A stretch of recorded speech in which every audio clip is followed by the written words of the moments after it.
Hello everyone, I'm so sorry for this late submission, but I'm going to be teaching Nadi Shodhana, alternate nostril breathing.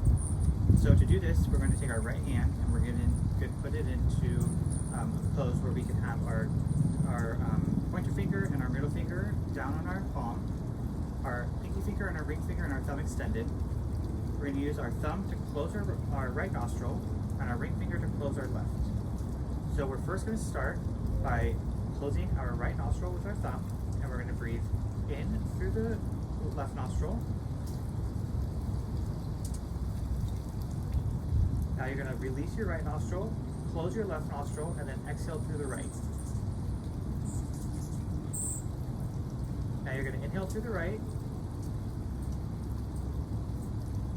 and then you're going to close your left nostril, release your left, close your right nostril, release your left, and then breathe out through your left nostril.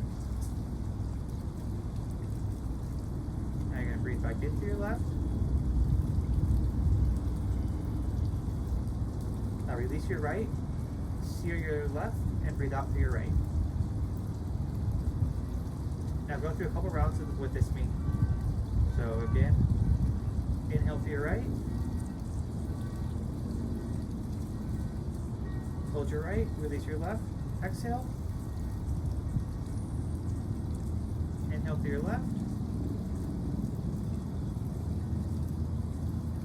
Release your right, seal your left, exhale through your right. This breath work is great for releasing stress, calming your energy, as well as balancing your energy. So I'm so sorry for this being late submitted, but I hope that you guys enjoyed my practice of Nadi Shodhana, alternate nostril breathing, and have a good day. Bye. Where'd you go, Phoenix? Why are you down there? You didn't want to be on camera with me? Ow.